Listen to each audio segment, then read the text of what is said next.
There's a woman who smiled at America for 5 decades, who sang, danced, and shined on sold-out stages while millions worshipped her. A star who built a multi-million-dollar empire and became synonymous with perfection.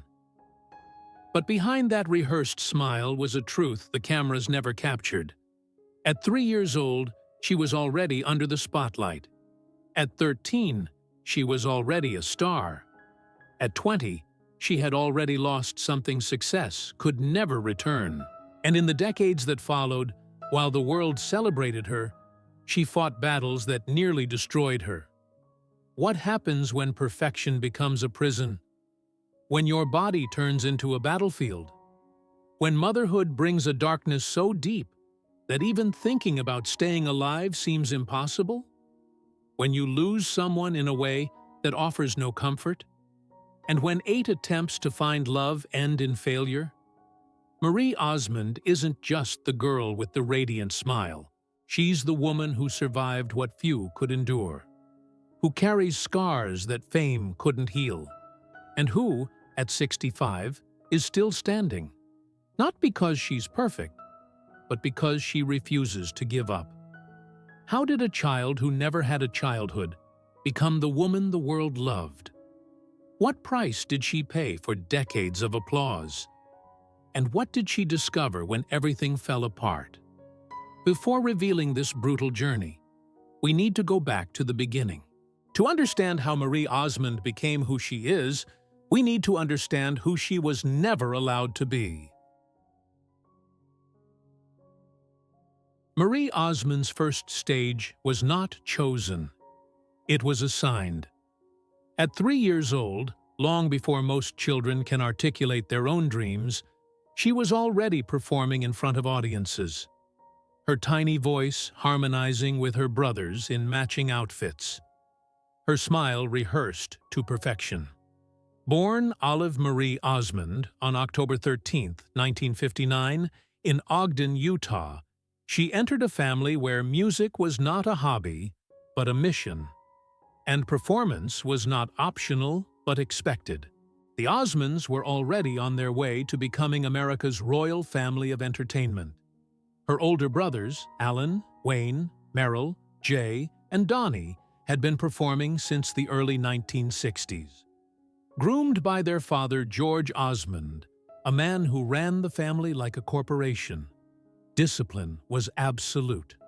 Rehearsals were grueling, and failure was not discussed. It was simply unacceptable. Marie was the only girl among 9 children, a position that came with its own set of pressures. In the Mormon faith that structured every aspect of their lives, women were expected to embody purity, modesty, and devotion. Add to that the scrutiny of fame, and Marie grew up in a world where every move was monitored, every word measured, and every emotion carefully controlled. "I was never allowed to just be a kid," she would later confess, her voice carrying the weight of decades. There was always a camera, always an audience, always someone watching. By the time she was a teenager, Marie had already achieved what most spend a lifetime chasing. In 1973, at just 13 years old, her single "Paper Roses" became a crossover hit, reaching #1 on the country charts and climbing into the pop top 5. Suddenly, she was not just Donnie's little sister. She was a star in her own right. But stardom came at a cost. While other girls her age were navigating high school, first crushes, and Friday night football games, Marie was navigating contracts, concert tours, and the relentless expectations of an industry that saw her as a commodity. Her teenage years were not spent in classrooms but in recording studios. Her friendships were not with peers, but with managers, producers, and choreographers decades older. Then came 1976, the year that would define and confine her for the next decade. The Donnie and Marie show premiered on ABC, and America fell in love. The sibling duo's chemistry was undeniable. Donnie's boyish charm paired with Marie's wholesome sweetness created television magic. Week after week, millions tuned in to watch them sing, dance, and banter with guest stars. For 4 years, the show dominated Friday nights, turning the Osmonds into household icons. Marie, still a teenager, was now one of the most recognizable faces in the country. Dolls were made in her image. Lunchboxes bore her smile. Young girls wanted to be her. But behind the glittering costumes and choreographed routines, Marie was drowning. The schedule was merciless. 6 days a week of rehearsals, live tapings, promotional appearances, and concert tours. Sleep became a luxury. Privacy disappeared entirely, and the pressure to maintain the image of perfection was suffocating. I remember looking in the mirror and not recognizing the girl staring back. She admitted years later, "I was exhausted, but I had to keep smiling. That's what everyone expected." Her body became a battleground. Producers scrutinized her weight constantly. Costume designers made snide remarks if a zipper felt tight. Tabloids speculated about every pound. And in a world where her value was tied to her appearance, Marie internalized a message that would haunt her for decades. You are only worthy if you are thin. The show ended in 1979, but the damage had been done. At 20, Marie had achieved fame most only dream of, but she had sacrificed the one thing fame could never give back: her youth. She had performed for presidents, sold millions of records, and become an icon. But she had never been allowed to simply be Marie. And the world was about to demand even more. Marriage, motherhood, and impossible expectations. In 1982, Marie married Stephen Craig, her first husband, in a ceremony that seemed like a fairy tale. She was 22, still radiant with the glow of youth, and eager to step into a role she had been taught was her ultimate purpose: wife and mother. The Mormon faith she had been raised in emphasized family above all else, and Marie embraced it with the same perfection she brought to everything. But the marriage was brief. Within 3 years, it crumbled under the weight of conflicting priorities and the pressures of Marie's demanding career. The divorce was finalized in 1985, and with it came the first crack in Marie's carefully curated image. In a culture that valued eternal marriage, divorce was not just a personal failure, it was a public one. Marie later admitted, "I felt like I had let everyone down. My family, my faith, my fans. I was supposed to be perfect, and I wasn't." Months later, she married Brian Blosel, a decision that would shape the next 2 decades of her life. Together, they would have 2 biological children and adopt 5 more, creating a blended family of 8. On the surface, it looked like redemption, a second chance at the family she had always been taught to prioritize. But beneath the surface, cracks were forming that no amount of smiling could hide. The weight of success. Throughout the 1980s and 1990s, Marie continued to work relentlessly. She released albums, starred in television specials, and launched a porcelain doll business that would eventually generate over $100 million in revenue. She was not just a performer, she was a brand. Marie Osmond fine collectibles became a staple in homes across America. Each doll meticulously designed, each one bearing her name. She appeared on talk shows, game shows, and variety specials, always with that signature smile, always embodying the wholesome image America adored. But the more successful she became, the heavier the burden grew. Balancing a career, 8 children, and a marriage that was quietly unraveling required a stamina most could never sustain. Marie was constantly in motion. Recording in the morning, attending a child's school event in the afternoon, performing in the evening. Sleep was a distant memory. Rest was a luxury she could not afford. "I was running on fumes," she later confessed, "but I couldn't stop. If I stopped, everything would fall apart." And beneath it all, the pressure to maintain her image remained unrelenting. She was expected to be the perfect mother, the perfect wife, the perfect entertainer, the perfect Mormon woman. There was no room for weakness, no space for vulnerability, no permission to be anything less than flawless.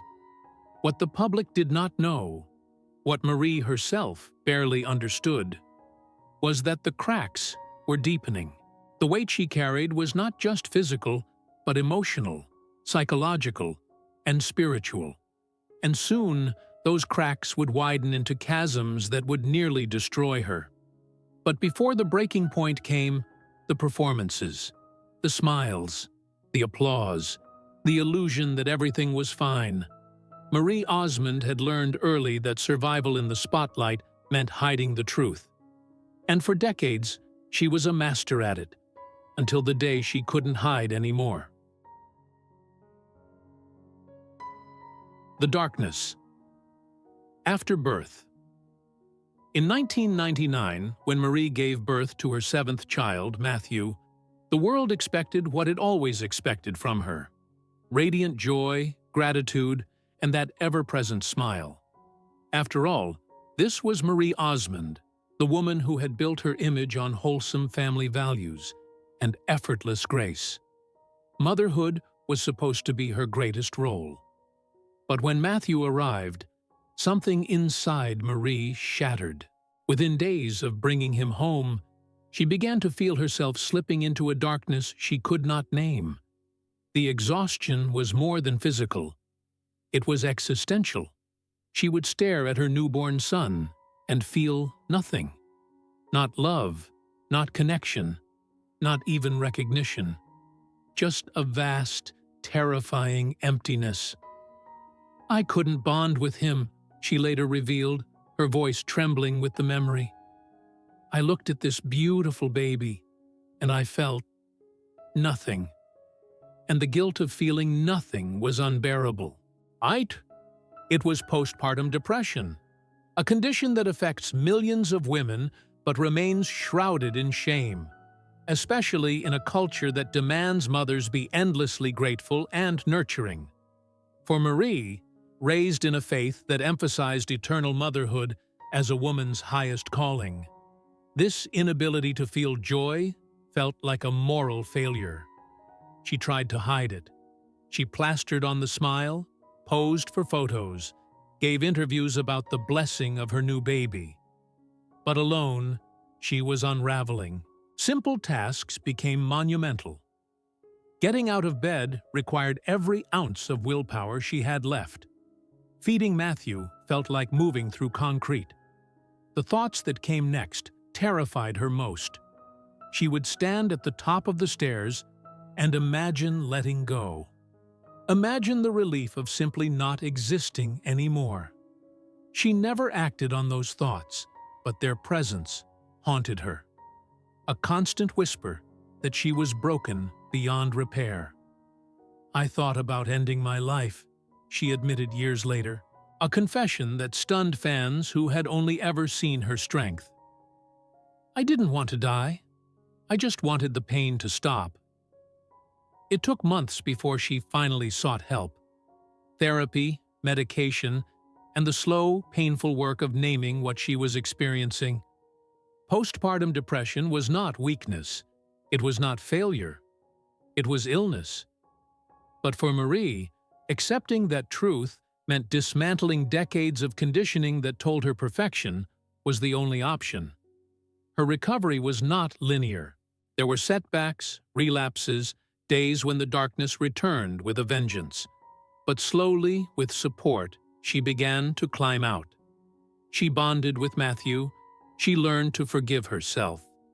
And she made a decision that would define the next chapter of her life. She would speak publicly about what she had endured. In 2001, she released a book, Behind the Smile: My Journey Out of Postpartum Depression. sharing her story with a candor that shocked many. The backlash was swift. Critics accused her of seeking attention. Some questioned her faith. Others dismissed her suffering as self-indulgent. But thousands of women reached out, whispering their own stories of silent struggle. And for the first time, Marie realized that her greatest power was not in hiding her pain, but in revealing it. The war with her body. While Marie was battling postpartum depression, another war had been raging for decades. A war with her own body. From the moment she stepped into the spotlight as a teenager, Marie's weight became public property. Producers commented on it. Tabloids scrutinized it. Fans debated it. And Marie internalized every cruel word until her self-worth became inseparable from the number on a scale. The pressure began early. During the Donnie and Marie show in the 1970s, costume designers would sigh when zippers didn't close smoothly. Photographers angled shots to make her look thinner, and the unspoken message was clear. Your value is your appearance. By her 20s, Marie had developed a cycle she could not break. Strict dieting followed by binge eating, followed by crushing guilt, followed by even stricter dieting. She tried every fad: liquid diets, calorie restriction, exercise binges that left her lightheaded and weak. Nothing worked for long, and with every perceived failure, her shame deepened. I hated my body, she confessed years later. I looked in the mirror and saw only flaws. I was never thin enough, never good enough. In 2007, desperate to lose the weight she had gained after multiple pregnancies, Marie signed on as a spokesperson for Nutrisystem, a weight loss program. She lost 50 pounds and was celebrated for it. Magazine covers hailed her transformation. Talk shows invited her to share her success story. But what they didn't show was the obsession it required. The constant hunger, the meticulous tracking of every calorie, the terror of regaining even a single pound. Marie had not conquered her relationship with food. She had merely redirected her disorder into something society praised. The cycle continued for years. Weight loss, followed by weight gain, followed by public scrutiny, followed by another desperate attempt at control. And through it all, Marie smiled, promoting products, sharing tips, performing the role of the woman who had it all figured out. But alone, she was still at war. With her body, with food, with herself. It was not until her 60s that Marie began to shift her perspective. She stopped dieting. She stopped weighing herself daily. And she began, slowly and imperfectly, to challenge the voice that told her she was only worthy if she was thin. I wasted decades hating my body, she said in a recent interview. I wish I could go back and tell that young girl she was enough exactly as she was. The loss that broke her, February 26, 2010. The day that would cleave Marie Osmond's life into before and after. Her son, Michael Blossel, was 25 years old. Adopted as an infant, he had grown into a young man who struggled with depression. A battle Marie knew intimately from her own experience. She had tried everything: therapy, medication, support groups. She held him when he cried. She reassured him when the darkness felt overwhelming. She loved him fiercely. But love, she would learn in the cruelest way possible, is not always enough. On that February night, Michael jumped from the balcony of his Los Angeles apartment building. He left behind a note. A few heartbreaking words about the pain being too much to bear. And just like that, he was gone. Marie was in the middle of rehearsals for her Las Vegas show with Donnie when she received the call. The details of those first moments are blurred by shock. The disbelief, the screaming, the collapse. Friends who were there describe a sound they will never forget. The guttural, primal wail of a mother who has just lost her child. "No parent should ever bury their child," she would later say, her voice hollow. "It goes against the natural order of everything. And when it's suicide, you're left with questions that will never have answers." The grief was immediate and absolute. It was not just the loss of Michael, but the loss of his future. The weddings he would never have, the children he would never hold, the life he would never live. It was also the suffocating weight of guilt. Had she missed a sign? Could she have said something different? Was there one more thing she could have tried? Therapists and grief counselors would tell her repeatedly it was not her fault. But guilt does not respond to logic. It burrows deep and whispers relentlessly, especially in the dark hours before dawn. Marie returned to the stage just weeks after Michael's death. Some praised her resilience. Others questioned how she could possibly perform so soon. The truth was more complex. She needed the distraction. The alternative was drowning. "If I stayed home, I would have fallen apart completely," she admitted. "The stage was the only place I could breathe." But the grief followed her everywhere. In the middle of a song, she would see Michael's face in the crowd. During a comedy sketch with Donnie, she would feel the weight of his absence crushing her chest. And at night, alone in her dressing room, she would weep until there were no tears left. She channeled her pain into advocacy. She became a vocal supporter of the National Alliance on Mental Illness, NAMI, and the American Foundation for Suicide Prevention. She spoke openly about Michael's struggle with depression, refusing to hide his cause of death behind euphemisms. If sharing her story could save even one life, she believed, then his death would carry meaning. But no amount of advocacy could fill the hole Michael left. Birthdays came and went without him. Holidays felt incomplete. And every milestone, grandchildren born, family gatherings, quiet Sunday mornings, carried the ache of his absence. "People think grief gets easier with time," Marie reflected years later. "It doesn't. You just learn to carry it differently. Michael is with me every single day, in every breath, in every song, in every moment I choose to keep going." The loss of Michael did not break Marie, but it transformed her. It stripped away any remaining pretense of perfection and left behind a woman who understood viscerally that life is fragile, that mental illness is real, and that love sometimes means letting go even when you want to hold on forever. The revolving door of marriage. If Marie's career was marked by resilience, her romantic life was marked by repetition, a cycle of hope, commitment, and heartbreak that played out across 8 marriages to 5 different men.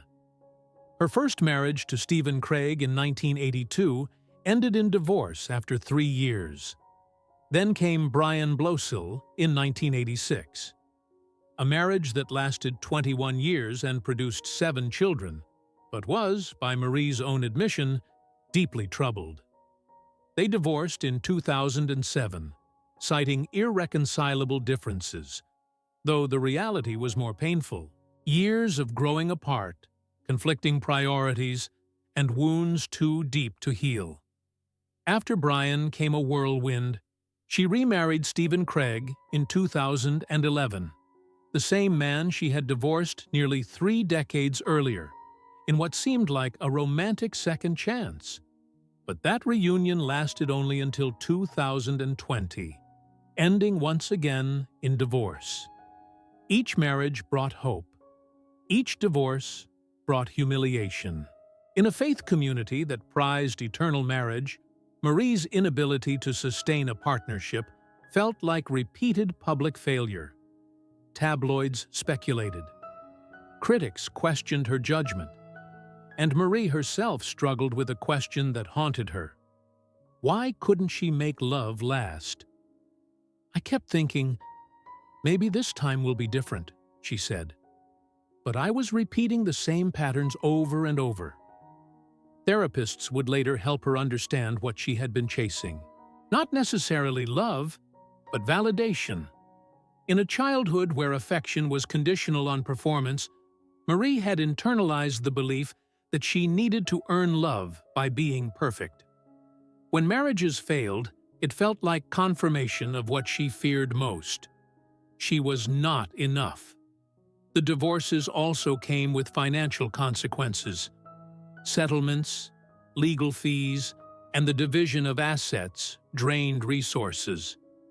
But more painful than the money was the emotional toll, the exhaustion of starting over, the grief of another ending, the loneliness of yet another failure. Friends urged her to take time alone, to heal before rushing into another relationship. But solitude terrified Marie more than another heartbreak. Being alone meant sitting with herself, with her flaws, with the voices that told her she was unworthy. A new relationship, even a doomed one, was a distraction from that unbearable silence. It was not until her 60s, after the final divorce from Stephen, that Marie began to change the pattern. She entered therapy focused not on finding another partner, but on understanding herself. She confronted the wounds from childhood, the impossible standards she had internalized, the belief that her value depended on someone else choosing her. "I'm learning to be okay alone," she said recently. "For the first time in my life, I'm enough just as I am." Story: The Grind of Vegas and the Body That Rebelled. In 2008, Marie and Donnie launched a residency at the Flamingo Hotel in Las Vegas, a show that would run for 11 years and become one of the most successful in Vegas history. 6 nights a week, they performed high-energy routines, singing, dancing, comedy sketches, entertaining sold-out crowds who came to relive the magic of their youth. On the surface, it was a triumph, a decades-long career culminating in consistent success, financial stability, and the adoration of fans. But behind the curtain, Marie was barely holding on. The schedule was relentless. Performances started at 7:30 p.m. and ran for 90 minutes of non-stop movement. Before each show came hours of preparation. Hair, makeup, costume changes, vocal warm-ups. After the show came meet and greets with fans, promotional obligations, and the constant pressure to be on. Marie's body, already worn from decades of performing, began to break down. Chronic pain became her constant companion. Her knees ached, her back throbbed, her voice strained. She performed through injuries that should have sidelined her, popping painkillers backstage and forcing smiles even when every step hurt. "There were nights I didn't know how I'd make it through," she admitted. "But you can't disappoint the audience. They paid to see you, so you perform." In 2019, her body finally gave her no choice. During rehearsals for Dancing with the Stars, she fell and ruptured a tendon. The pain was immediate and excruciating. But true to form, Marie finished the performance before seeking medical attention. The injury required surgery and months of recovery, forcing her to slow down for the first time in decades. The enforced rest revealed something she had been avoiding. She was exhausted, bone-deep, soul-tired, depleted in ways no amount of sleep could fix. Her body had been screaming for years, and she had ignored it in favor of pushing forward. Always forward. Always performing.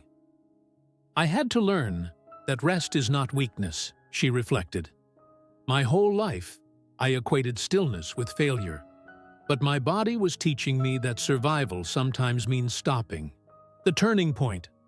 By 2020, as the COVID-19 pandemic shut down the world and the Vegas residency came to an end, Marie found herself in an unfamiliar position. Forced stillness. No performances. No travel. no audiences demanding her energy. At first, the silence was unbearable. Without the distraction of work, she was left alone with the ghosts she had spent a lifetime outrunning. Michael's absence, the weight of failed marriages, the decades of self-criticism, the girl who had never been allowed to just be. But slowly, something shifted. In the quiet, Marie began to hear herself. Not the performer, not the brand, not the image, but the woman underneath. She started therapy in earnest, not to fix a crisis, but to understand her patterns. She reconnected with her children, not as the perfect mother, but as a flawed human trying her best. She stopped weighing herself.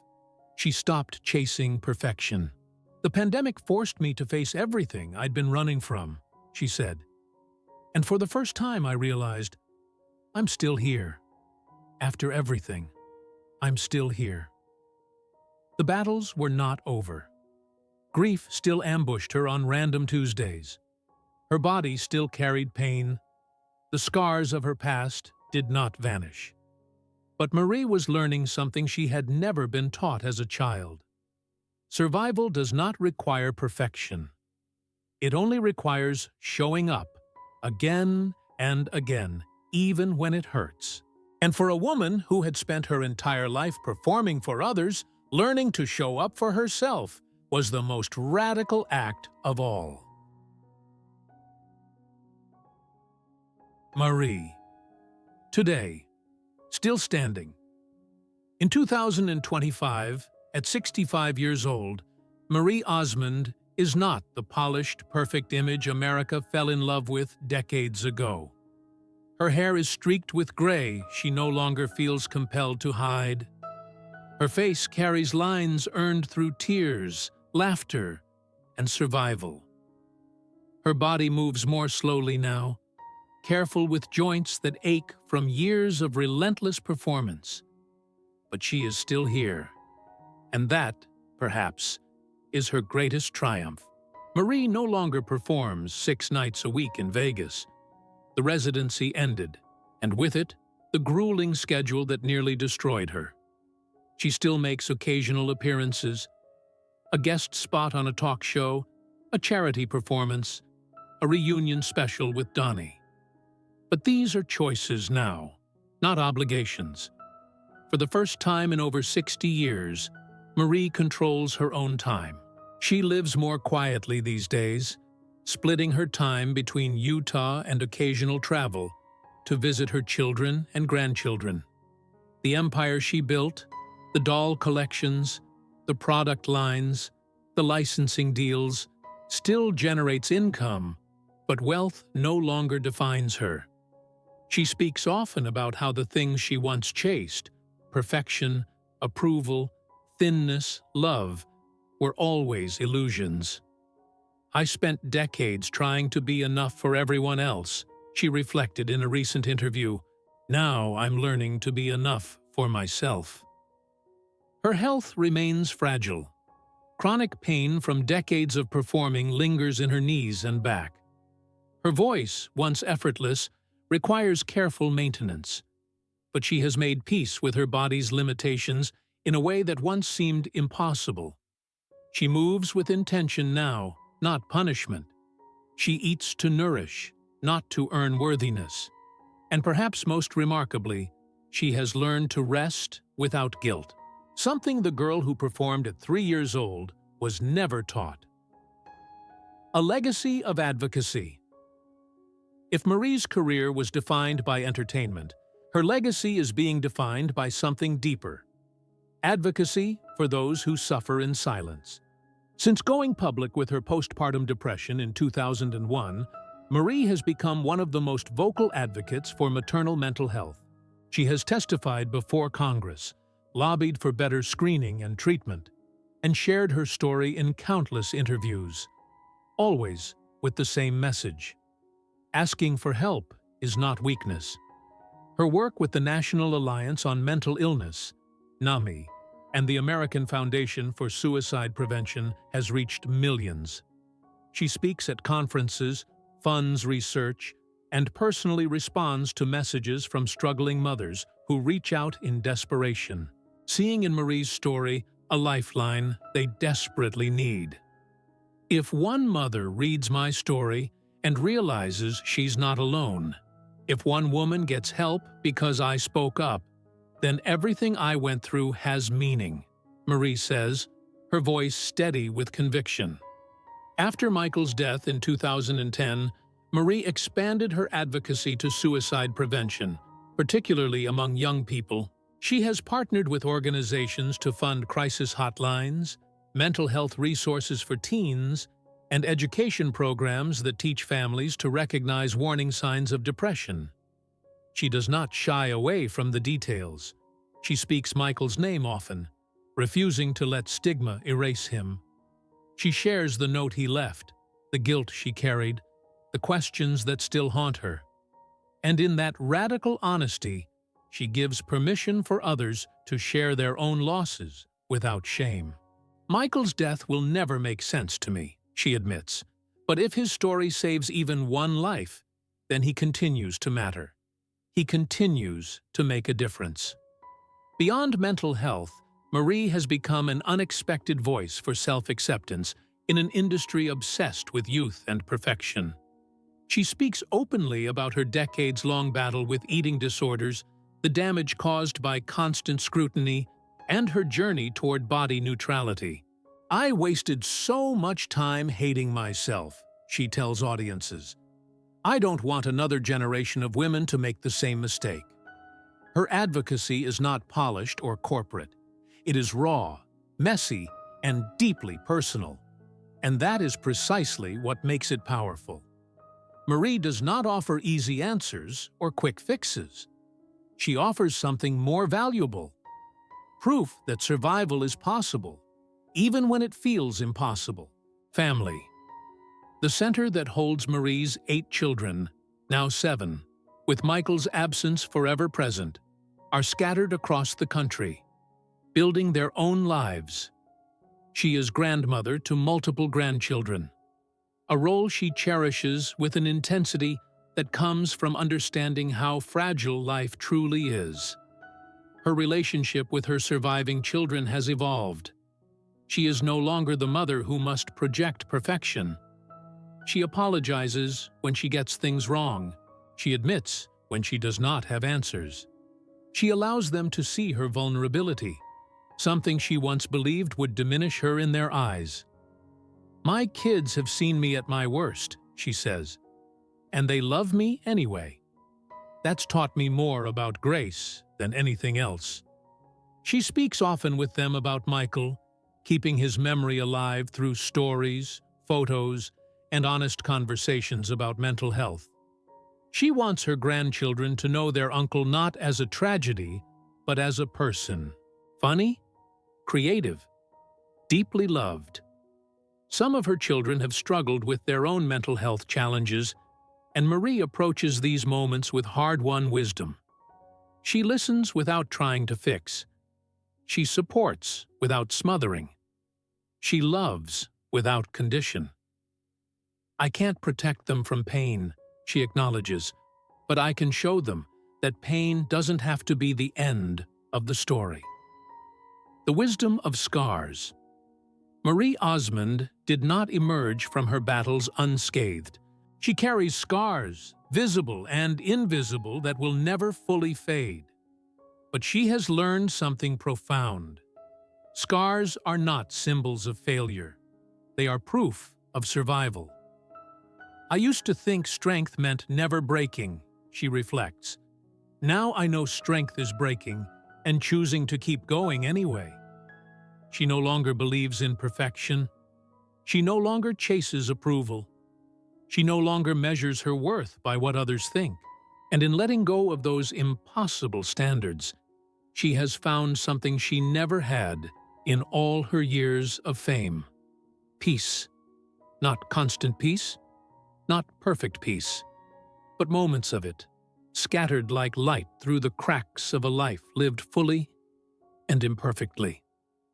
"I'm not the girl I was at 3, performing because I had to," Marie says softly. I'm not the teenager chasing stardom. I'm not even the mother I was before losing Michael. I'm just Marie, trying to figure it out like everyone else. And perhaps that is the greatest gift she offers. The permission to be imperfect, to struggle, to fail, and to keep going anyway. A final message. Dear reader, Marie Osmond's story is not a fairy tale. It is not a manual for success or a blueprint for perfection. It is simply the story of a woman who was given impossible standards, who was taught to smile through pain, and who learned slowly, painfully, imperfectly, that survival is its own form of victory. What will you take from her journey? That asking for help is courage, not weakness? That grief does not have a timeline? That perfection is a prison and authenticity is freedom? That every scar tells a story of a battle you survived? Marie is not perfect. She has stumbled, made mistakes, and carried regrets. But she is still here, still standing, still choosing to show up even when it hurts. Share your reflections below. Subscribe for more stories of resilience.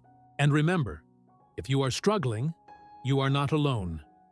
The National Suicide Prevention Lifeline is available 24/7 at 988. Your life matters. Your story is not finished. In a world obsessed with perfection, Marie Osmond teaches us the most radical truth of all. The greatest legacy is not in never falling, but in rising every time we do.